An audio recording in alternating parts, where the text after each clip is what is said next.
Good morning, everybody. Good morning. What is going on? Happy New Year to all of you watching. This is going to be my first stream of the year, and it's going to be a fun one because we are talking about how to become a $100,000 stylist, a six-figure income stylist, a profitable stylist, and it's super easy to do. I am trying for the first time to stream onto Instagram Live, so I hope I did it right. If I didn't, then I'll work out the kinks and I'll be back next week with that one. I got a lot of notes with me. I got a lot of things to cover. If you have any comments while we're going through all this information, definitely throw it up on there. Not a problem, okay? Real quick announcement before I get started. March 2nd, there is a new service that we're going to be providing. We're going to be in Downers Grove, Illinois, doing a live presentation about head spa treatment services. That is, it's been one of the fastest growing popular services of the year. It's going to continue to be popular throughout the year. So go to hebbeauty.com, check it out. March 2nd in, feedback loop. March 2nd in Downers Grove, Illinois is where we're going to be at. All right, let's get into this. With today's world, the way that it is, and with the way things are going, life is expensive, okay? Living is expensive. And it seems like more and more people are in debt, more and more people are struggling. It's hard to keep up. A lot of combined household incomes where the couple are working together to bring in the income to share just to get by with the bills. As a single person, it's very difficult to make it on your own. And it's just getting more and more difficult year over year over year. With that said, the beauty industry, especially being a commission-based industry, it's exceptionally easy to make $100,000. It really, really is. We're going to break down the math. We're going to break down the mentality behind it. We're going to break down and see which two ways you want to go about it. One of these two ways is going to work for you. This is tried and true. I've even gone further to give you very specific examples of how to go about to do this as well. All right. And it's going to come down to two mindsets. The one mindset is going to be, how hard do you want to hustle? Do you want to be seeing a lot of people all day long, in and out? And the reason why you want to do that is because you just need that change. You know, you can't be, I don't want to say be stuck with one person at a time, but some people, right? They're just not as sociable like that. They don't want to spend hours with somebody. They want to spend 1 hour or less with somebody, enjoy their time with them, and then be off to the next one because you have some form of ADD, because you just, that's what you like to do. You want volume. You need to be moving and doing something different all day long, constantly. That's fine. I got a model for you. There are some people who like to take their time, who like to enjoy, who don't want to hustle, or I shouldn't say they don't want to hustle. They don't want to burn their body, or they've been in the game for so long that they have deficiencies, they have pain, they can't physically endure the strain. And let me tell you, this industry will put a strain on your body, okay? So I've got a model for you. And what it comes down to is you could be a high efficiency specialist. I'm pulling up my notes here, just to make sure I got these names right. You be a high efficiency specialist, or you be a luxury transformation artist. I've even come up with titles. I'm not really big on titles, but I've even come up with titles for this because it matters that much. High efficiency specialist is exactly what I'm talking about, okay?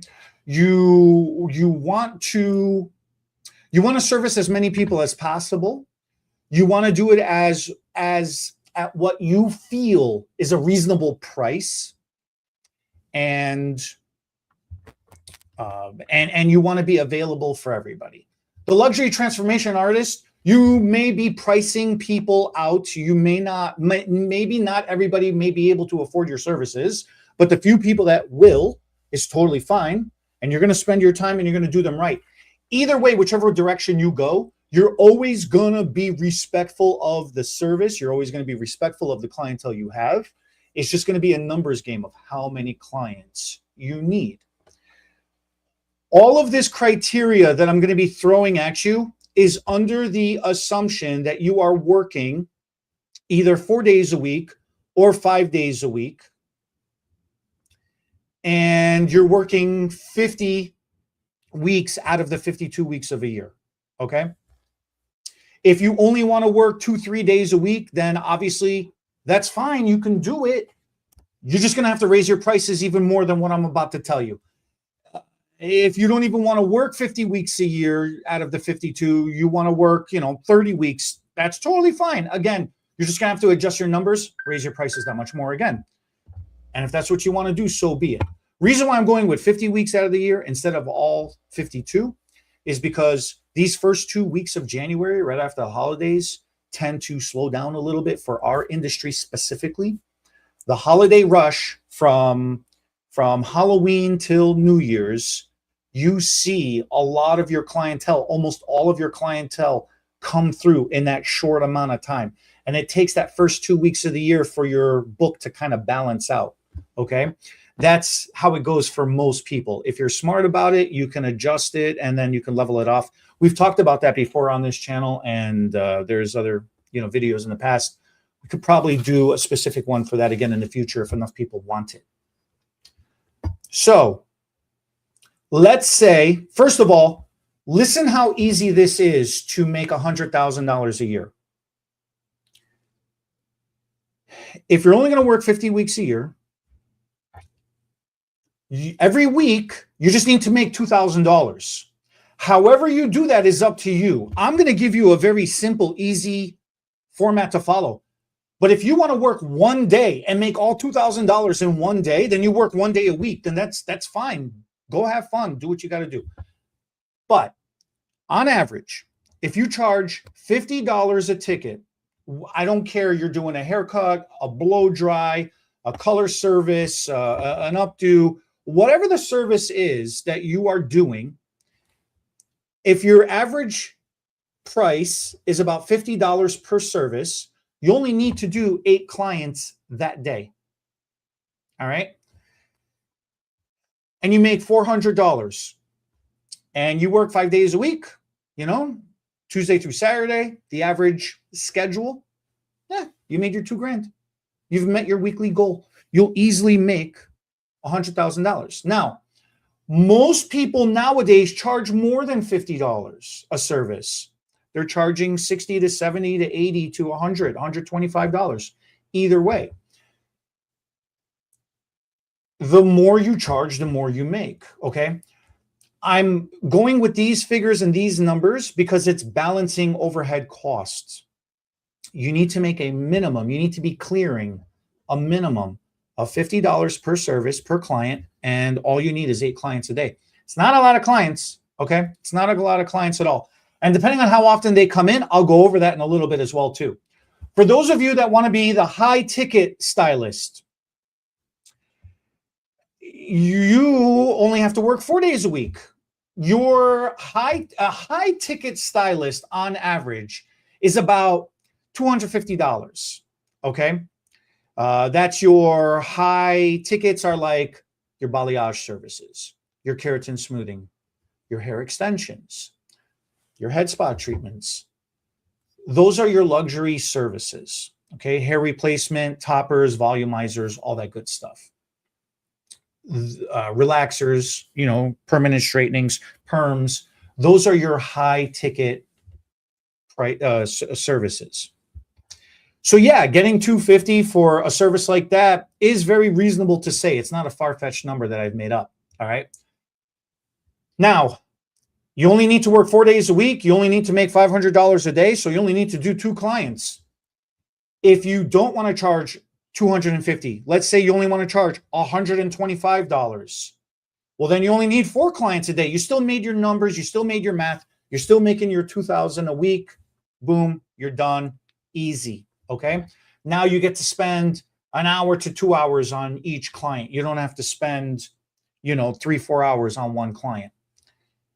or you could do it all in 1 hour. The thing with time is an arbitrary construct that we have made up. All right. What do I mean by that? With your book, the reason why most stylists charge on the 30-minute is because it's just easy for our styling book. There is no rule anywhere that said you have to do it in 30 minutes.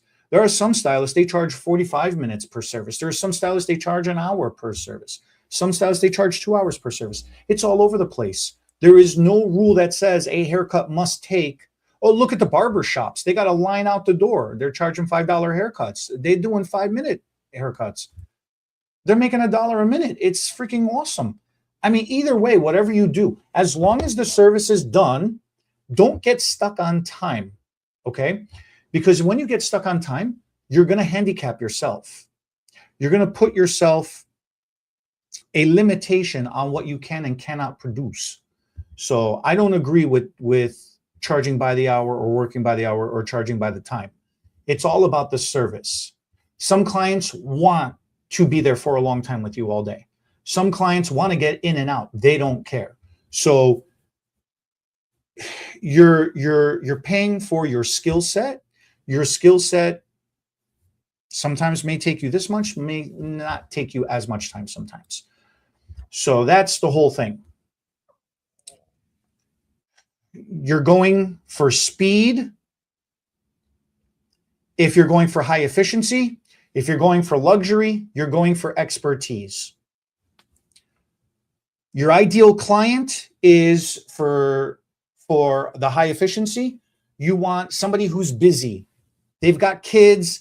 They just dropped them off at daycare. They come in, they get their hair done with you. They got to get in, they got to get out because they got to go do a couple of other errands. And then they got to go pick up their kids again from daycare. They don't got time to hang out with you all day.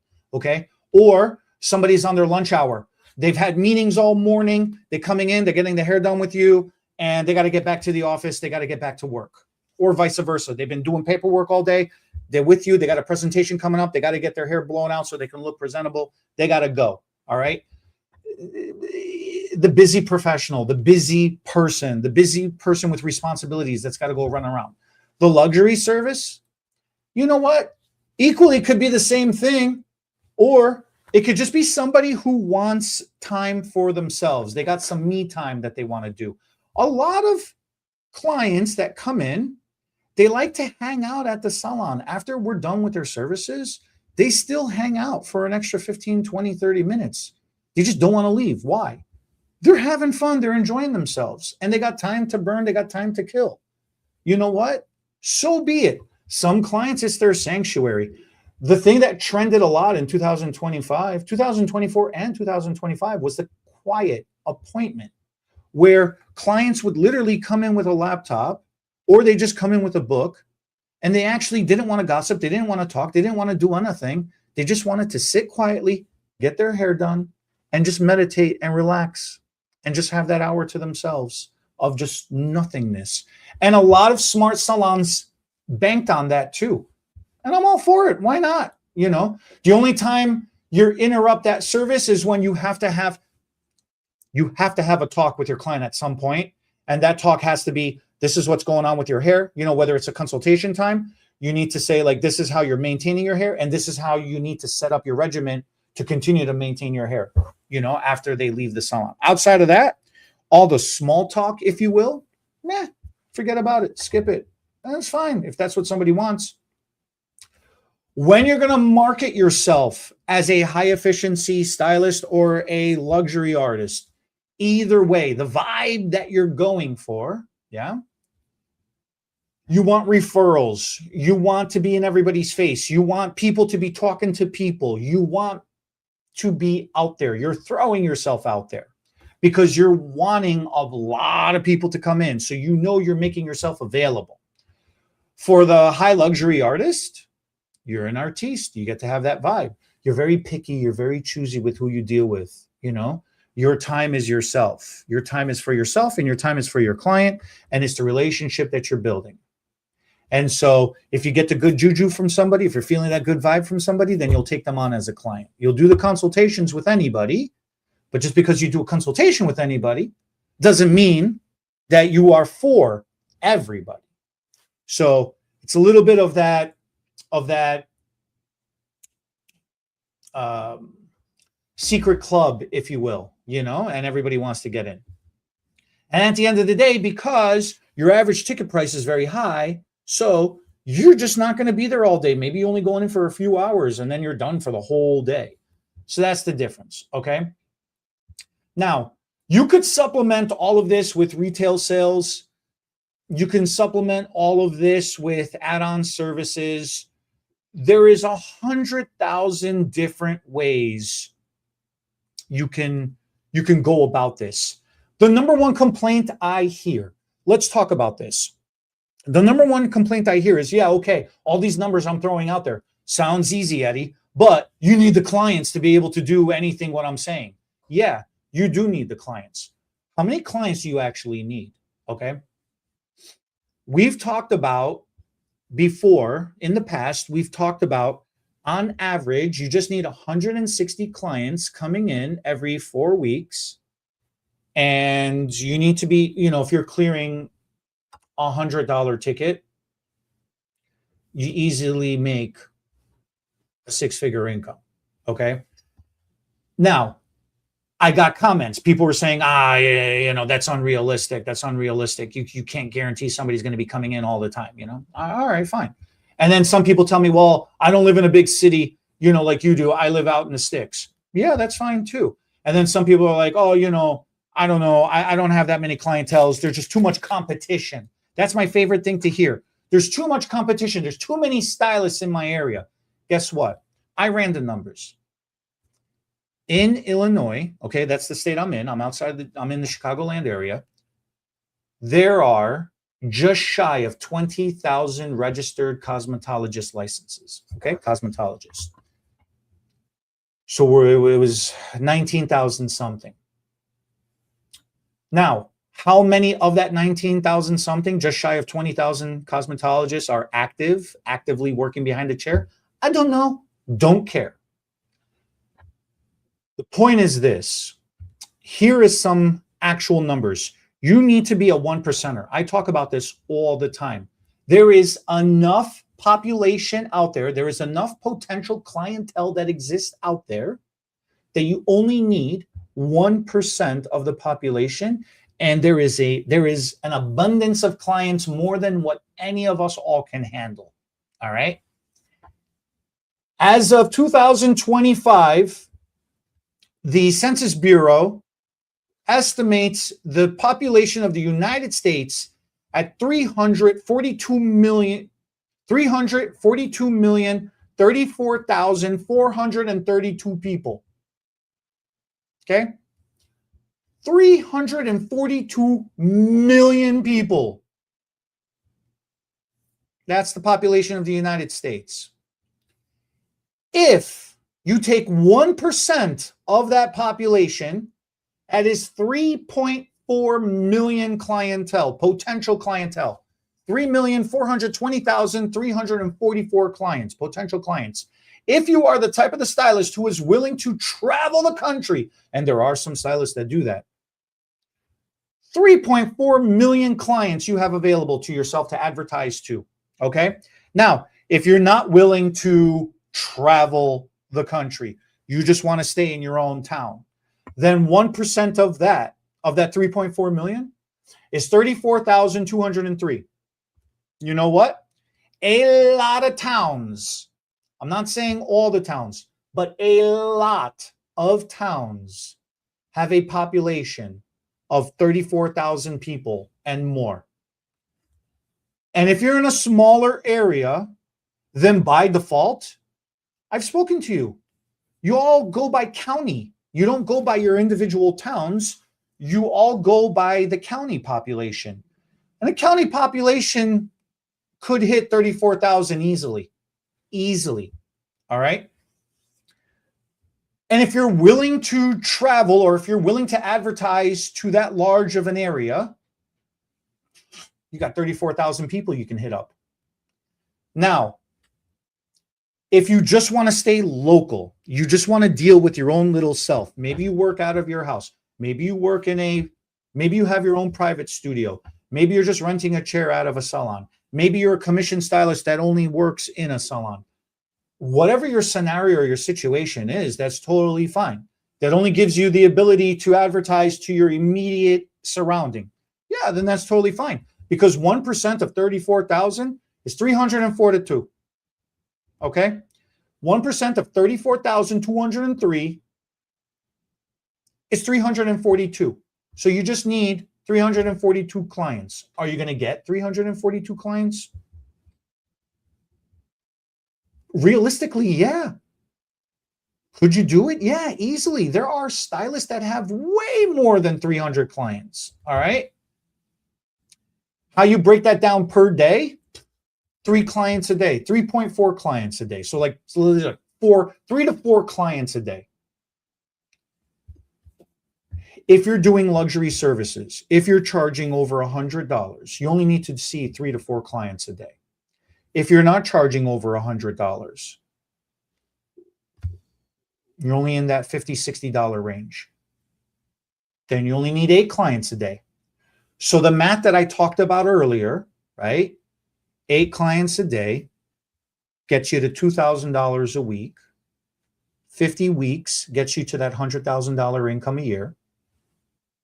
These numbers, when you break them down, we easily do 8 to 10 to 12 clients a day. A lot of stylists easily are pulling those numbers right now. And if you're only pulling less than 8, if you're only pulling 3 to 4 clients a day, it's okay. You just need to raise your prices. It's easier said than done. Then you need to come up with add-on prices. You need to go to classes to learn other services. Unless you're content with just making whatever money you're making and you're getting by, then that's fine too. But if you're looking for a comfortable income, and unfortunately, and a comfortable income nowadays, and especially any of you that live in the major cities like New York, within New York, or California or Illinois, you're in Chicago, you're in LA, you're in San Francisco, you're in New York City. $100,000 sounds like a lot of money, and it is, but it's really not. By the time the city and the state hits you up with, forget about federal, by the time the freaking state hits you up with the taxes, that's not a lot of take home. It's pretty rough. It's pretty rough to live in the big cities. So anyways, 1%, you just need 1% of that clientele. So now, okay, you've got your clients. You can see that it's realistic to get that many clients. What do those numbers actually look like? It's all going to depend on how often that client is coming in. All right.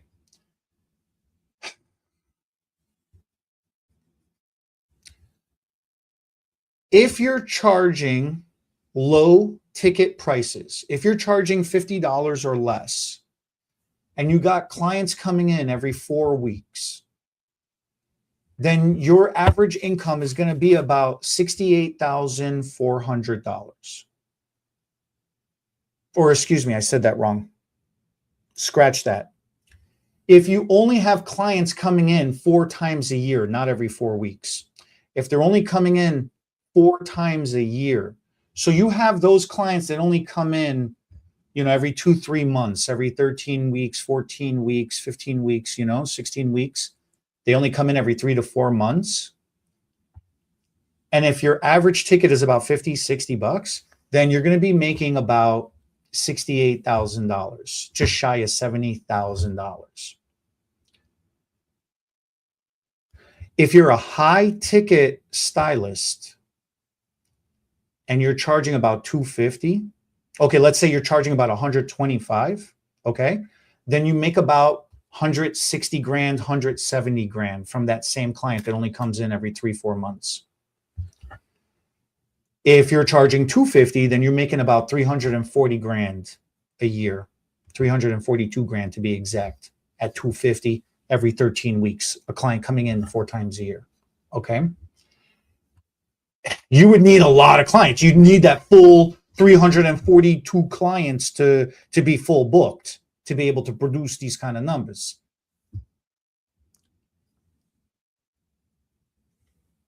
There are going to be clients that come in every 3-4 months. You are going to have some of those clients that are going to come in very infrequently. Or maybe you can build up your model like that, where you don't want to be working every day and you don't want to be working, 50 weeks a year. You don't want to be putting in 4 or 5 days a week. You don't want to be hitting a $2,000 goal. You just want to work when you work and make it happen. Well, then I'm giving you, this is basically another frequency way of doing it rather than a consistency way of doing it. Realistically, clients come in every 4 to 6 weeks, every 6 to 8 weeks, every 8 to 10 weeks. Okay. For the client who comes in every 8 to 10 weeks, you would need to see them 6 times a year. 6 times a year will get you to 100 grand. Will get you just over 100 grand at $50 average ticket. Okay. At $125 average ticket, that'll pull you 250. And at that $250 ticket, you're clearing $500,000. Okay. 500 grand a year. And that's with 1% of your population. So the mixture, now you can start to see how this is building up. Okay. And then real quick, coming in on average every 6 weeks, 4 to 6 weeks, you're seeing that person 8 times a year, sometimes 9 times a year. You're easily making, even at $50, this is where the magic happens. Even at low ticket, seeing somebody consistently every 4 to 6 weeks, $50, you're seeing them 8, 9, 10 times a year. Yeah, you making 100 grand. You're making almost 140 grand a year at $50. Okay. At $125 average ticket, you making easily almost $350,000 a year. And at $250 a ticket, you making just shy. You're making $684,000. You're making almost 700 grand. Okay. So those numbers are very realistic. They're very, very achievable. And this is where it mixes up. How often do you want to see clients? And how many clients do you want to see? And if you start mixing that all up, if you bring in people every 4 to 6 weeks, and then you got some people coming in every 8 to 10 weeks, and then you got some people coming in every 3-4 months, and you have 100% book, or let's just say even you don't need 100% book. You only need about 75, 80% book really is what you need, because again, it's not about time. It's about time. It's about frequency. It's about the frequency of visits. How often are you seeing that person? The more often you see somebody, the less people you need. The less times you see somebody, the more people you need. So that's really what it comes down to more than anything else. What are the kind of services that are going to get you there? Okay. A haircut and a blow dry. If you start a la carting that, that's one easy way of doing it. A la carting meaning you charge one price for a haircut, you charge one price for a blow dry. Those two services they could be done simultaneously, but they're two separate services, they're two separate charges. Okay, fine. You could do that. There's a lot of stylists who do that. There are a lot of stylists who also they do full service. They include the finishing, the styling with the haircut. And that's fine too. Okay. There are some clients that are going to come in that they don't want a haircut. They only come in for a blow dry style. And that's fine too. This past year, seen the rise of men's clientele, male clientele, men's haircuts, men's styling. All right. And for the first time in a long time, the prices became unisexed. They didn't. Before, when a man would come in, when you'd have a male client, you would charge less. You would charge on average $20, $25. If you were expensive, you would charge $35. To charge $50 for a haircut, for a men's haircut. Before, in the past, 10, 15 years ago, you were like, wow, what the hell are you doing during that service to charge $50 to get that much money? Nowadays, charging $50 for a men's haircut is no different than charging $50 for a woman's haircut. And people argue, you know, my time is worth it, my skill is worth it. You know, I do hot towel, I do scalp massage, you know, I do whatever I do. The luxury services, people want to be pampered. People are willing to pay the higher price if the value, if the perceived value is there. Okay. I'm not saying over here, I said the first thing I said in the beginning of this was you have to respect the service. Don't just, you know, you've been charging $20 for the past 5-6 years, and now all of a sudden you're just going to double your price, triple your price, and keep doing the same exact thing. You ain't doing nothing else. No. That doesn't work. That's the same kind of BS that a lot of these companies are doing. Okay. You go to these restaurants, you go to these groceries, you go wherever you're going, right? They charging you double the price what they used to, 1.5 to double. They're putting it in a smaller container. They're giving you less for the product. They're charging you 1.5 to double, right? That's BS. You know, you go to get a cheeseburger from the fast food. I'm not going to name any names. Yeah. But before I'd get a cheeseburger, I'd be full. Now I have to get 2 freaking burgers to get full because the burgers are I don't know what the hell happened to them. The patties are smaller. The bread is smaller. Everything is smaller. You know, that shrinkflation everybody was talking about. It's obnoxious. Don't be doing like that. If you got to raise your prices because of inflation, be very upfront and be honest about it with your clientele. They will appreciate the honesty. But don't go 1.5 doubling your prices just because you want to make more monies. Okay? Make it worth the while. Make that perceived value the worth it the while. There's 2 ways you can go about this. One way, if you don't have the option to do extra services and you're just stuck, but you have to raise your prices, one way you can go about, well, I guess there's 3 ways you can go about it. You could just be flat out up front and be honest about it. And that's always my go-to. Honesty wins in the end. You be respectful, you be honest, you be true to yourself. Okay. People will appreciate it and they'll follow. And those of the clients who can't afford it, they won't follow, and that's fine. The second way you can do it is, and I don't personally like this, but it's done. You keep your diehard clientele that's been with you for a long time and you lock them in at their prices. And then anybody new clients that you get, you make them the new prices. The nice thing about that is you're appreciating who's been with you for a long time. I get that. The hard thing about that, though, is if that client refers somebody else, and then what? You're charging their family member double or whatever the higher price is, their friend, the person they referred, and then what?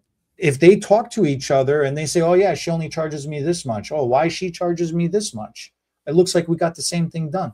You know, question starts getting asked, right? And I know you're not supposed to talk about the monies with people, but people talk about the monies with people. So there could be an opportunity for awkwardness. You just have to be mindful of what you're doing with what your approach is. The other way to do it is what we talk about in business building all the time. You kill off 10% of your clientele. You purposefully. When you get to a position where you are comfortable and confident that your book is steady, right? You kill off 10% of your clientele. You either start firing the ones that annoy you, that are always late, that are always making a mess out of your book with rescheduling constantly. You just get rid of them. You phase them out. You either outright break up with them and fire them, or you pass them on to somebody else in the salon, or you price them out. It's business we're talking right now. And we're talking to the low-hanging fruit clients, the ones that you're not going to miss. Unfortunately, there are some of you out there that are clients. We are in a service industry and our hearts go out. We pour our heart into every service we do. Okay? We're trying to be nice. We're trying to be decent. We're trying to be respectful, and we're trying to provide a service. But at the end of the day, we're still a freaking human beings. We're allowed to have a feelings once in a while. And it is unfair when I see you, Miss Problem Client, at 3 o'clock in the afternoon. It's 8 o'clock in the morning, and I'm already in a pissy mood, and I'm just miserable for the whole day because I know you're coming in. That's how annoying you are. That's how much of a POS you are? Really? So then what? My 8 o'clock appointment, 8:30, 9, 9:30, 10, every other client leading up to the afternoon when you're about to come in, I got to be pissy with everybody else all day? How's that fair to them? And then here comes 3 o'clock, and then you cancel. First of all, you're late. You ain't showed up. I call you. You're like, oh, yeah, I had a headache. I decided not to come. You couldn't have had the decency to call? No, of course you didn't have the decency. You're a POS. You're a piece of shit, Of course you are. So that client, right? That's the client who you bend over backwards because you don't want to hear it from them with their freaking complaining. And you coming in on the weekend, and you coming in extra, and you coming in early, and you staying late, and you just squeeze me in. You can't just squeeze me in. It's just a haircut. It's just a haircut. Like, it's so disrespectful how you sound too. You're such a Karen. It's insane. Okay. And we are terrified of you for some freaking reason. You're like an HOA, and you're annoying. It's so ridiculous how much we bend over backwards to cater to this. Those are the ones you get rid of first. It frees up your book by 10%. Now you can get 10% new, fresh clientele who can give you brand new referrals, brand new fresh blood. You can do your services in a new kind of way. And that new kind of way justifies your perceived value for your new pricing structure. Okay? And you get to do the services that you wanted to start doing. And you get to start shifting the services that you want to start doing. For example, when I started off in a departmentalized salon. I was only allowed to do hair color. I wasn't allowed to do anything else. And I was only allowed to do single processes. I wasn't allowed to do foils. So I wasn't good at it. Eventually, I got good. I started off with the cap. Then I started doing foils. Then I started doing freehand and balayage. Then I started doing ombre. I started growing and expanding. And then I wasn't just only doing touch-ups all day long. So I started phasing out the touch-up clients, and I started replacing with highlight clients. And then I had a combination, right? Fast forward to today. Most of you do all the services. Not everybody works in a departmentalized salon. Okay, fine. Even if you do all the services, if you really look at your book and evaluate your book, you're going to see that you're pretty heavy on one thing over the other. You might be heavy on haircuts. You might be heavy on hair color. You may have other clients who are getting the other services, but you may not be doing as many of those said services. Well, now you get rid of 10% of your book, you free up 10%. The new clients that you get, laser focus and target getting those types of clients. You only want those new clients to be hair extension clients, or keratin smoothing treatment, or head spa services, perms, high ticket color, right? High ticket haircuts or higher ticket haircuts. You could do it in stages. You don't have to go with a blanket price either. You can tier yourself out. The goal is on average to be clearing $50 per client per day, right? And if you're going for,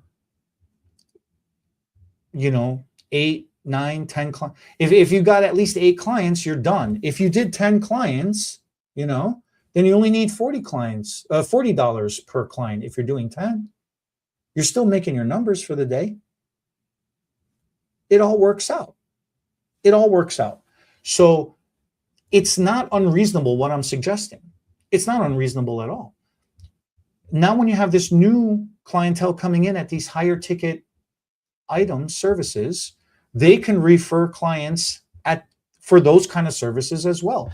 And then once you grow your book back up to replace the 10% that you had lost, and you're in a comfortable place again where your book is steady, you evaluate your book again, and then you drop off another 10% of your clientele.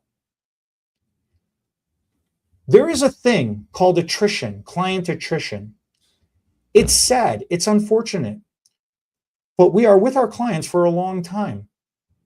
Some of those clients are going to die. It's the cycle of life. It's the circle of life. And it's sad when that happens, and we don't want to see that happen, but unfortunately, it's going to happen. Now, some clients won't die, but they'll just move away. They'll go into a nursing home, or their children will move them out of state to make it easier for them to keep an eye on them, to take care of them. I don't know, job opportunity. Okay, well, I'm talking about the older clientele. And then, your regular clientele that are your age or younger. I don't know, they get a job opportunity, or they go away to college. They go away, they move. Okay, it can happen. It's happened to me recently. Madam that I had for a long time, her niece, her sister's child became a hairdresser. So now she's keeping it in the family. Not a problem. So much not a problem, because she's been with me for so many years. I even had her niece come in and we worked together. The first time her niece did her hair, she didn't like it. She felt awkward. She's like, I don't want to stop going to her, but I like the way you do it better. I told her, bring your niece in. Let's all work together on you. You don't know how long that relationship lasts. You build that meaningful relationship with somebody. You become friendly. You become very, very much friendly. I'm not saying friends, but friendly, And it's okay to keep a business relationship with somebody and a business partnership with somebody over the years, even if they stop coming to see you regularly. They're still a human being. You can still get to know somebody. So that's a nice way of doing it. That's a respectful way of doing it. When you're advertising yourself out there, a lot of stylists like to put the pricing out there, thinking, if somebody sees I'm only charging this much, then they're going to want to come to see me. I understand the mentality behind that, yeah, but you're kind of locking yourself in, because we always say starting at. It's an old marketing approach. It's an old marketing approach to kind of throw the numbers out there first, because the old adage was, if you have to ask the price because you're unsure, then you probably can't afford it, because then that meant you don't have disposable income. But that's not fair, okay? Advertise that you do free consultations. Advertise, say complimentary if you don't want to say free. I don't care how do you say it, but throw it out there that you are doing consultations. Throw it out there that you've just learned a new technique and you have an opportunity to talk to people. You are actively looking to fill this service, not your book, not your time, not your gaps. You're actively looking for clientele to fill this service. And by promotion right now, you are doing consultations to see if people qualify for this service. Now, that's a nice word salad that I just threw out there, but you can copy paste word for word what I just said. It's going to attract attention, because you are committing yourself out there to providing something to anybody, but you're doing it in a most non-committal way, because the person may be piqued their interest. They may be, you don't know, somebody been thinking about, man, I wonder if highlights would look good for me. Man, I wonder if a head spa, if I'd be a candidate for a head spa. Man, I always seen somebody gets extensions. I wonder if I can ever get hair extensions. I wish I had curly hair. I heard about perms, but I don't know nothing about them. I wish, but it's embarrassing. Perms have been around forever. How am I going to ask somebody? That's so embarrassing to ask about a perm. You don't know why somebody is not jumping for a service.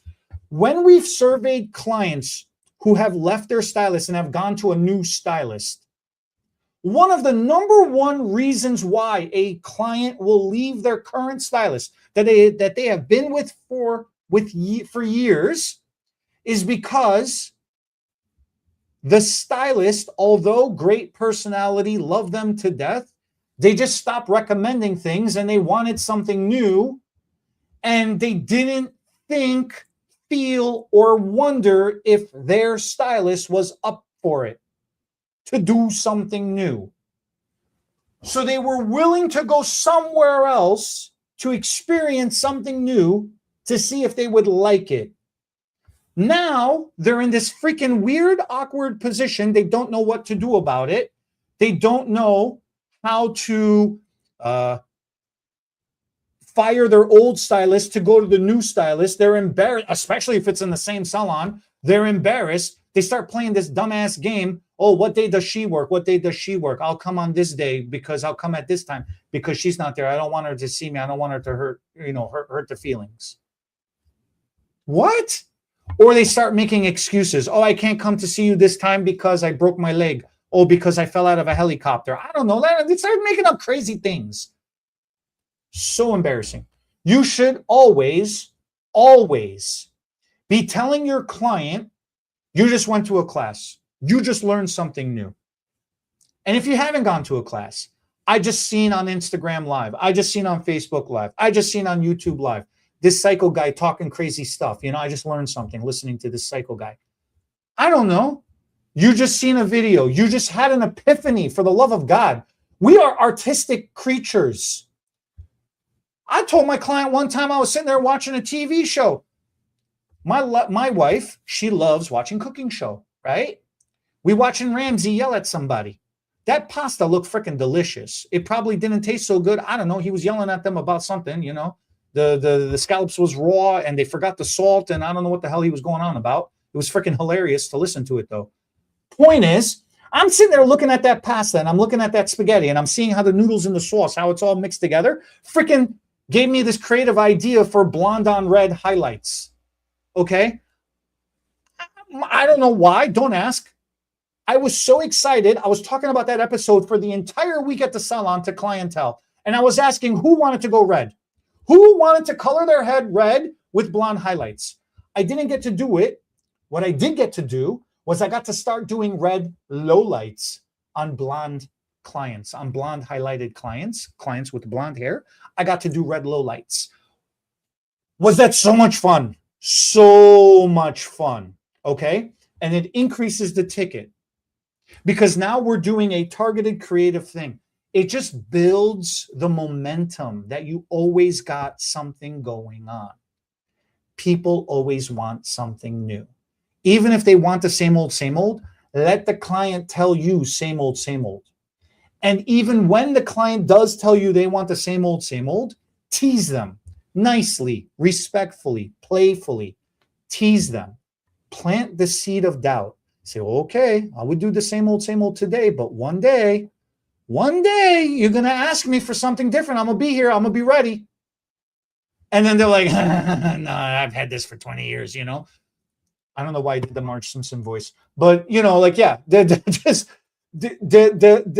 make it into playfulness, but let the client know that you are always willing to do your job. You are the professional and you are ready to make a difference for them. So then this way, when the day comes and they get the itch, they think of you first and you are retaining that client. Okay. So to recap all of this, making a six-figure income, making $100,000 a year. If you're going for frequency of visit, if you want to charge low service dollars, you need 342 clients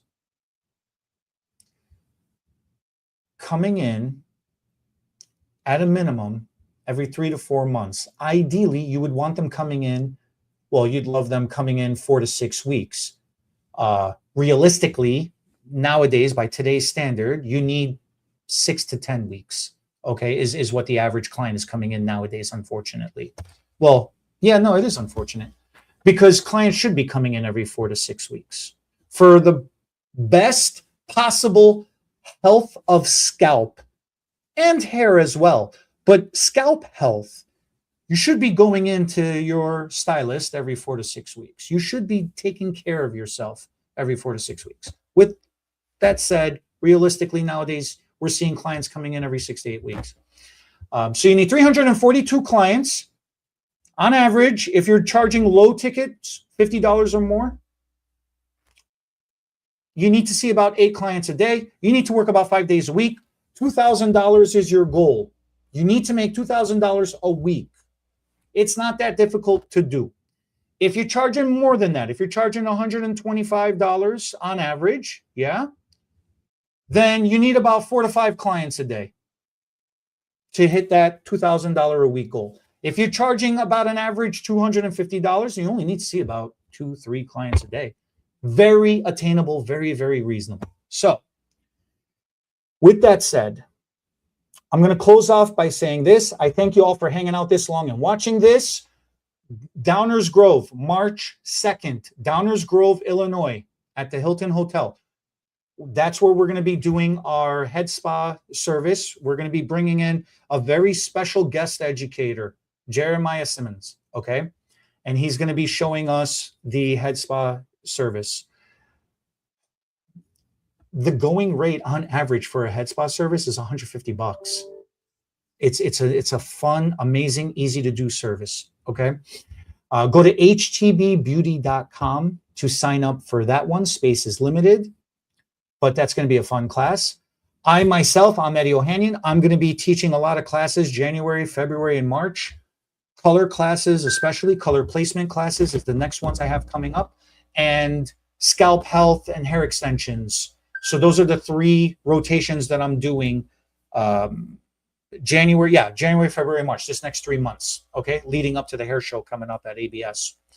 So with that said, htbbeauty.com, check out our education, sign up. If you have any questions, let me know, drop a comment, send us a message. I'll get back to you. Thank you for the comments. Thank you for the loves. Thank you for the likes. I really, really appreciate it. Go out there and make a difference, one client at a time. Catch you next week. The SFTB podcast was not recorded in front of a live studio audience, so thanks for joining us for today's episode. If our hair topics made you smile, give us a thumbs up. Drop your thoughts in the comments. We'll read them while waiting for our caller to process. Share this video with your stylists and friends. It helps us make a difference, one strand at a time. And don't forget to subscribe and ring that notification bell so you never miss an episode. Because your hair deserves all the latest and greatest tips.